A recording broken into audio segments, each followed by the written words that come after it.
की एक बड़ी तादाद लगातार आसिम मुनीर साहब के सख्त रवैये के खिलाफ एहतजाज कर रही है। बार बार उनके बयानात सामने आ रहे हैं और इक्का दुक्का लोगों को एस्टेब्लिशमेंट ने दबाव में लिया है और उनको दबाव में लेकर ताहिर अशरफी टाइप के बंदे या मुफ्ती मुनीबुर रहमान साहब के टाइप के बंदे उन्हें दबाव में लेकर उनसे बयानात, लिखे लिखाए बयानात उनको देखकर उनसे पढ़वाए जा रहे हैं।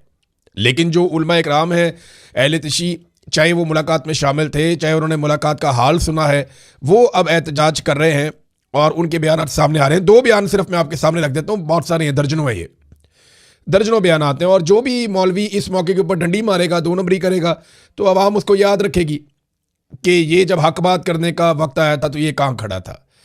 तो यहाँ पे एक स्टेटमेंट जो है ये आया है जनाब अल्लामा सैयद सब्तैन हैदर सब्ज़वारी साहब का।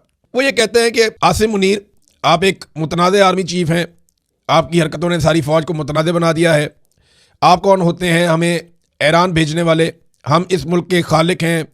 इस मुल्क में शिया सुन्नी सब मिलकर रहते हैं, शिया सुन्नी सब ने मिलकर ही पाकिस्तान बनाया था। ये एक और स्टेटमेंट है, ये अल्लामा शेख जवाद, इन्होंने ईद के खुतबे में जवाब दिया। इन्होंने कहा जी आपने रिटायर होकर चले जाना है, हमने रहना है, सिक्योरिटी इदारों और आवाम के दरमियान खलीज पैदा ना की जाए। आपने अहले तशी के दिलों को सदमा पहुंचाया है, उनसे माफ़ी मांगो। ये सकरदू में इन्होंने ईद की नमाज पे खिताब किया है। तो ये मैंने आपके सामने सिर्फ दो उलमा इकराम रखे हैं, बहुत सारे और जय्यद उलमा इकराम जो अहले तशी हैं। अच्छा, मैं हैरान हुआ हूँ कि ऐसा कभी ज़बरदस्त मौक़िफ़ हमने किसी और फ़िरके के उलमा इकराम की जानिब से नहीं देखा था। मैं सुन्नी मुसलमान हूँ, कहानियाँ तो हमने बहुत अजीब अजीब सुनी थी, लेकिन हमने तो ये देखा हमेशा कि जब भी कभी मौलवियों के खड़े होने का वक्त है, मौलवी लेट गए। यानी तहरीक लब्बैक के ऊपर जुल्म होता है तो हमारे सुन्नी मौलवी जो है वो किसी के मुंह से चूं तक नहीं निकली, किसी ने पूछा भी नहीं वो जुल्म किधर हुआ। आज तक कोई पूछ ही नहीं सका कि वो साद रिजवी किधर गया, उसका भाई किधर गया, कोई भी नहीं पूछ सका। बल्कि मुफ्ती मुनीब जैसे बंदे, ताहिर अशरफी जैसे बंदे जो हैं वो उसके जवाब घड़ रहे थे और आज भी चुप करके बैठे हुए हैं। मसाजिद को ताले लगा दिए गए, सख्त जुबान इस्तेमाल की, बार बार किया गया। लेकिन यहाँ पे हमने देखा कि दरबारी मौलवी बहुत बड़ी तादाद में। लेकिन जब हमने उधर देखा तो उधर एक सख्त लहजा और तौहीन अमेज़ गुफ्तगू आर्मी चीफ की जानिब से मुबैना तौर पर जब की गई तो शिया उलमा इकराम की अक्सरियत खड़ी हो गई। उन्होंने साबित किया कि 25-25 हज़ार के वजीफे जो हैं वो, यानी इधर तो 25-25 हज़ार के वजीफे भी लगे हुए हैं। तो ये अब सबको सोचना पड़ेगा, उलमा इकराम जो हैं उनके ऊपर दीन की बड़ी भारी जिम्मेदारी आयद होती है। उन्होंने कौम को बताना है कि सच क्या है और झूठ क्या है। उन्होंने कौम को सही और गलत के बीच में तमीज़ करनी सिखानी है। और अगर वो खुद डरे रहेंगे, सहमे रहेंगे इस वजह से कि कोई उन्हें मार देगा या कोई उनकी नौकरी छीन लेगा या कोई अपने इख्तियार को इस्तेमाल करके उनको जेल में डाल देगा, तो इस खौफ के साथ तो वो तबलीग नहीं कर सकते। बहरहाल यहाँ पे उलमा ने काफ़ी रेजिलियंस शो की है। अब नाजरीन, एक और जो खबर है वो खामनई और ईरानी सदर की जानिब से, और ये इम्पॉर्टेंट क्यों है ये मैं आपको बताता हूँ। देखिए, ये मामला शुरू होता है पाकिस्तान की नीयत। पाकिस्तान के फील्ड मार्शल ने शहबाज शरीफ के साथ मिलकर, क्योंकि तीसरे किसी को तो पता ही नहीं है, इन्होंने सऊदी अरब के साथ एक दिफाई मुआहदा किया है। ईरान को पता है कि वो दिफाई मुआहदा क्या है और ईरान नहीं चाहता कि पाकिस्तान ईरान के साथ किसी लड़ाई का हिस्सा बने। अब इसमें इस मौका पर जो एक स्टेटमेंट मुश्तबा खामनई का स्टेटमेंट आया, उन्होंने कहा कि ईरान अपने मशरकी पड़ोसियों को बहुत करीब समझता है। उन्होंने पाकिस्तान का नाम लेकर कहा कि यह मुल्क उनके वालिद आयतुल्लाह अली खामनई का ख़ास पसंदीदा मुल्क था। यानी जो आयतुल्लाह अली खामनई शहीद हो गए, उनका पसंदीदा मुल्क पाकिस्तान था। ये बात उनके बेटे मुश्तबा खामनई ने कही है। इस मौका पर क्यों कही, आप सारे समझ सकते हैं कि पाकिस्तान को इस लड़ाई के अंदर उतारने के लिए तैयार किया जा रहा है और ये चंद लोगों का फैसला है, बंद कमरों का। पाकिस्तानी कौम से तो पूछा ही किसी ने नहीं, ना पार्लियामान से पूछा, ना कैबिनेट से पूछा, वैसे भी हुकूमत जाली है। तो वो लड़ाई में उतरने वाले, ईरान भी इस बात को जानता है। तो उन्होंने बताया जनाब हमारी हकीकत तो ये है कि हम आपसे लड़ना नहीं चाहते या हम तो आपको पसंद करते हैं। दूसरा, उन्होंने पाकिस्तान के ऑयल टैंकर्स को गुजरने की इजाज़त भी दी, तो ये अहम है। इसके अलावा ईरानी सदर ने मुसलमान मुल्कों से लड़ाई अवॉइड करने के लिए कहा कि सिक्योरिटी ब्लॉक तश्कील दिया जाए इस्लामी ममालिक का। ईरान पड़ोसी ममालिक के साथ जंग नहीं चाहता, पड़ोसी ममालिक हमारे भाई हैं, इख्तिलाफात हल करना चाहते हैं। खित्ते में बैरूनी ताकतों की मौजूदगी की कोई ज़रूरत नहीं है, ये ईरानी सदर ने स्टेटमेंट दिया। क्यों दिया? क्योंकि वो ये जानते हैं कि बाहर से जो लोग आते हैं वो यहाँ पे खित्ते के अंदर कोई ना कोई अपना मफाद उठाने के लिए कोई झगड़ा शुरू कर देते हैं, कोई लड़ाई शुरू हो जाती है। तो उससे बचने के लिए उन्होंने ये स्टेटमेंट दिया कि ये एक तरीक़ाकार हो सकता है।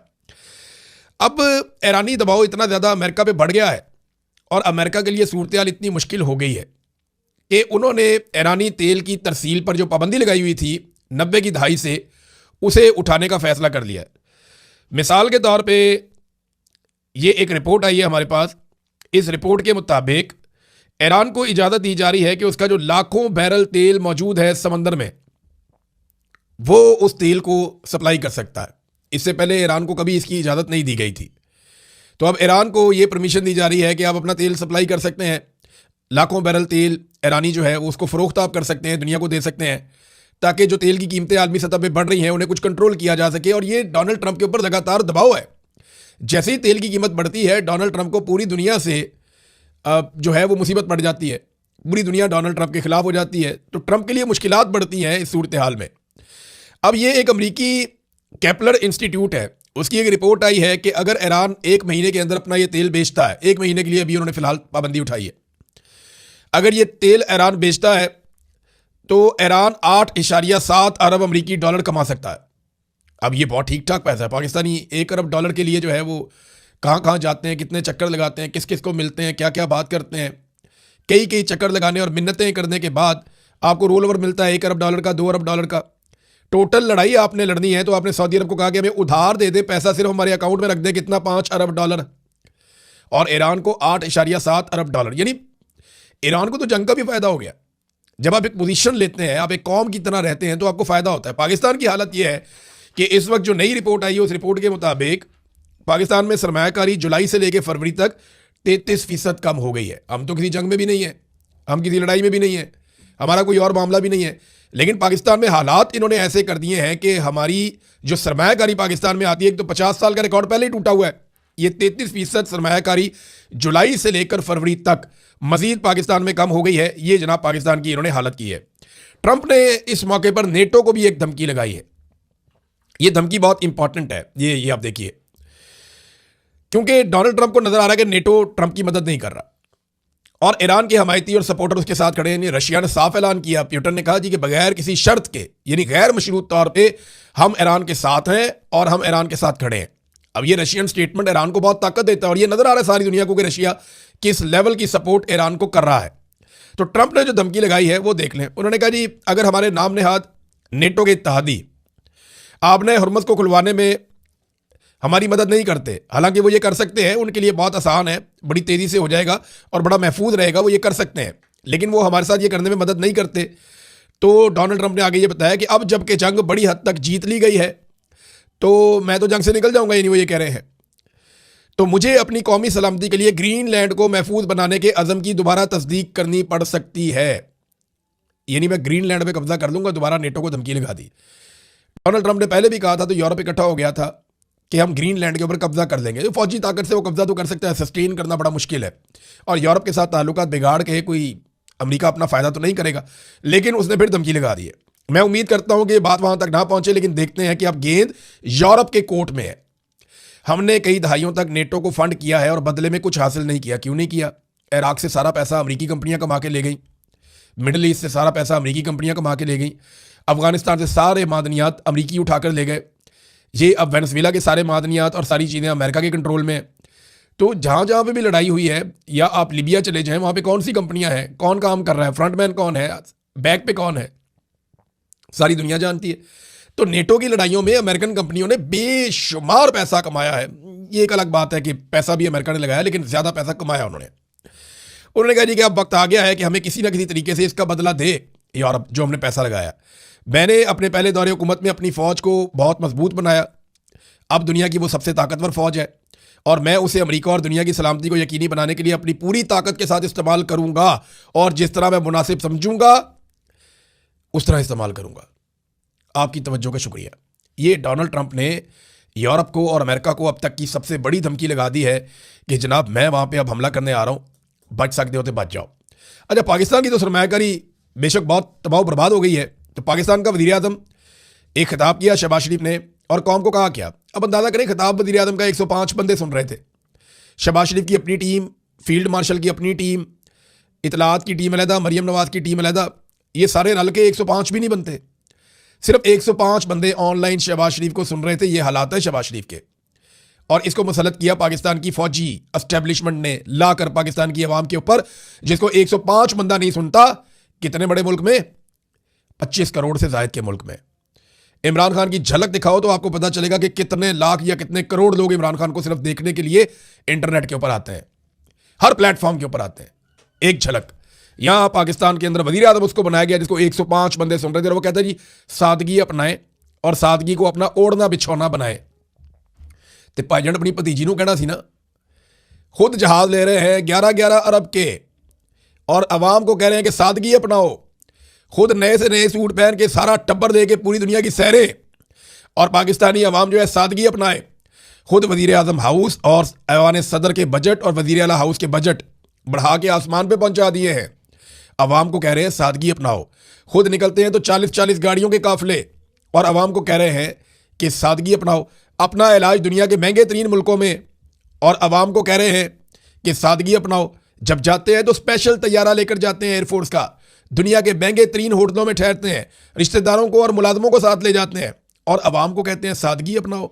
लोग बेवकूफ़ नहीं हैं। सबसे पहले आप सादगी अपनाएं। सबसे पहले आप लोग अपने अलल्ले तलल्ले बंद करें, अपनी अय्याशी बंद करें। ये 11 अरब का जहाज़ क्यों खरीदा, इसके बारे में एक शरादी साहब हैं जर्नलिस्ट, उन्होंने खबर भी दी है। उन्होंने कहा जनाब कि ये ब्लैक रॉक और वैनगार्ड, ये 2 कंपनियां हैं, इनकी एक ज़ेली कंपनी से मरियम नवाज ने जहाज़ खरीदा है जिसके अंदर 2 गोरे पायलट रखे हुए हैं। और वो ये कह रहे हैं कि जहाज़ जिस कंपनी से खरीदा है, इन 2 कंपनियों के बारे में अक़वाम मुत्तहिदा ने कहा है कि ये कंपनियां नस्ल कुशी के लिए इसराइल की फंडिंग करती हैं। ये इफ्तिखार शनादी साहब जर्नलिस्ट, उन्होंने ये बात की है। तो अब आप अंदाज़ा कर लें यहाँ से कि सूरत हाल क्या है कि वज़ीर आज़म कह रहा है सादगी अपनाओ और ख़ुद उन्होंने सादगी की धज्जियाँ उड़ाई हुई हैं। नाज़रीन, अमेरिका ने एक और काम किया। उन्होंने भारत के मगरबी हिस्से से कुछ सहूलियात मांगी हैं कि हमें यहाँ पे जो है वो बंदरगाह और जो एयर बेसिस हैं वो दी जाए। वो उन्होंने क्यों मांगी है?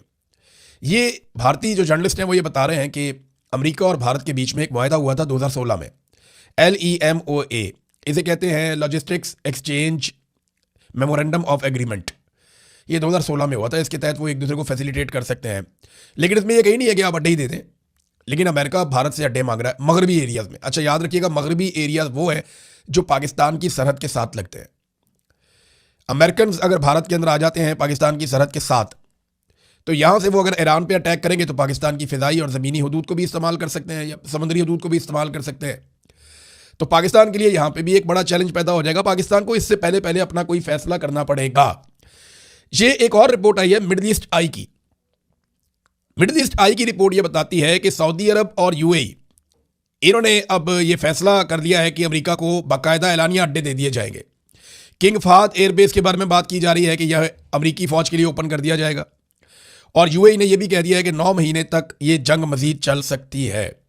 अब आप अंदाज़ा करना कि अगर अरब ममालिक खुलकर ईरान के ख़िलाफ़ अमेरिका को ओपनली अड्डे दे देंगे, पहले इससे खुफिया कार्रवाई हो रही थी, लेकिन अगर ओपनली दे देंगे तो फिर ईरान का अटैक बढ़ेगा। और पाकिस्तान इस लड़ाई में इसलिए जाएगा कि अरब ममालिक पाकिस्तान को बुलाएंगे और पाकिस्तान ने अरब ममालिक के पैसे देने हैं। वॉल स्ट्रीट जर्नल ने एक और चीज़ से खबरदार किया है कि सऊदी अरब से ये खबर आई है और सऊदी अरब की जो कंपनीज हैं, जो एक्सपर्ट्स हैं, उन्होंने ये खबरदार किया कि अगर ये जंग अप्रैल के मिड तक चली गई, यानी 1 महीना और अगर ये जंग चल पड़ी, तो तेल की कीमत दुनिया में $180 फी बैरल तक पहुंच जाएगी। और ये बहुत ज़्यादा कीमत है, बात आप याद रखिएगा। ये कोई छोटी कीमत नहीं है। $180 फी बैरल तक तेल की कीमत पहुंच सकती है। ईरान के लिए सबसे इंपॉर्टेंट क्या है? Chain of command. मैं बार बार आपको ये कहता हूं कि उन्हें चेन ऑफ कमांड बरकरार रखनी पड़ेगी और यही उनके लिए सबसे अहम चीज़ है। आखिर में मैं सुहेल अफरीदी का एक स्टेटमेंट आपको इसलिए पढ़ के सुनाऊंगा कि पाकिस्तान के अंदर ना सारे मसाइल की जड़ यही है कि इमरान खान को जेल में रखा हुआ है। पाकिस्तान की मिलिट्री एस्टेब्लिशमेंट अपनी बका के लिए इमरान खान और पाकिस्तान की बका को दाव पे लगा रही। सुहेल अफरीदी ने कहा कि 8 फरवरी 2024 को पाकिस्तानी कौम ने मैंडेट उम्मत मुस्लिमा के लीडर इमरान खान को दिया। कौम ने पाकिस्तान का फैसला करने का इख्तियार इमरान खान को दिया क्योंकि कौम को यकीन था और है कि वो लीडर पाकिस्तान और पाकिस्तानियों का सौदा नहीं करेगा। पाकिस्तान की इज्जत और वकार और सलामती और गैरत और खुददारी पर कोई कंप्रोमाइज़ नहीं करेगा। लेकिन 25 करोड़ गैरतमंद पाकिस्तानियों का मैंडेट चोरी करके इनको मुसल्लत कर दिया गया, जिनको पाकिस्तानी कौम ने यकसर मुस्तरद किया था। इमरान खान को जेल में नाहक कैद रखकर ऐसे फैसले किए जा रहे हैं जो किसी सूरत पाकिस्तान या पाकिस्तानियों के फायदे में नहीं है। और सितम ज़रीफ़ी तो ये है कि जब मुहिब्बे वतन पाकिस्तानी बंद कमरों में बनाई गई दाखिला या खारजा पॉलिसी पर तनकीद करते हैं तो किसी को कहा जाता है कि तुम अफगानिस्तान चले जाओ, और किसी को कहा जाता है कि अगर मजलूमों का इतना तुम्हें दर्द है तो ईरान क्यों नहीं चले जाते। पाकिस्तान को सिर्फ चांद तारों सितारों तक महदूद करना है या बगैर इसके भी कोई पाकिस्तानी यहाँ रह सकता है। ये चांद सितारे तारे इशारे जो वर्दियों पे लगे होते हैं ना, ये उसकी बात है। मेरे ख्याल में नुकसान पर नुकसान हो रहा है, लेकिन उन्होंने कसम खाई हुई है कि अपनी नाकाम पॉलिसीज़ पर नज़रसानी नहीं करनी, इख्तिलाफ राय की कदर नहीं करनी, कौमी यकजहती की तरफ नहीं जाना, हकीकी जमहूरियत की तरफ नहीं जाना, इंसाफ का जनाजा निकालते रहना है, आइन और कानून को घर की लौंडी बनाकर रखना है। बदकिस्मती से पाकिस्तान के फैसले वो कर रहे हैं जिनके असासे, जायदादें, कारोबार और मुल्की और अपना मफाद मुल्क से बाहर है। उन्होंने कसम खा ली है कि पाकिस्तान को सियासी और माशी इस्तेहकाम की तरफ नहीं लेकर जाना। ये चंद लोग खुद को अकले कुल और 25 करोड़ पाकिस्तानियों को जाहिल और बेवकूफ़ समझते हैं। अकलमंदों, जिस तरह आप मुल्क को लेकर जिस तरफ जा रहे हैं वहां से वापसी फिर नहीं होगी और ना ही कोई ऑप्शन बाकी रहेगा। रुक जाओ और होश के नाखून लो। अगर गलत पॉलिसीज पर तनकीद करने वालों को मुल्क से निकाल दिया जाएगा तो फिर 25 करोड़ में से सिर्फ चंद बूट पॉलिश ही बाकी रह जाएंगे जिनको मुल्क चलाना नहीं, सिर्फ बूट चमकाना आता है। पाकिस्तान इस वक्त क्राइसिस में फंस चुका है। इस सूरत हाल से मुल्क को सिर्फ इमरान खान निकाल सकते हैं। होश और अक्ल से काम लो और मैंडेट इस लीडर के हवाले करो जिसको पाकिस्तानियों ने पाकिस्तान के फैसले करने का इख्तियार दिया है। पाकिस्तानी कौम तैयारी करे, अब इमरान खान का मजीद जेल में रहना पाकिस्तान के लिए नाकाबिल तलाफी नुकसान का बायस होगा। अब इमरान खान साहब की रिहाई नागुज़ीर है।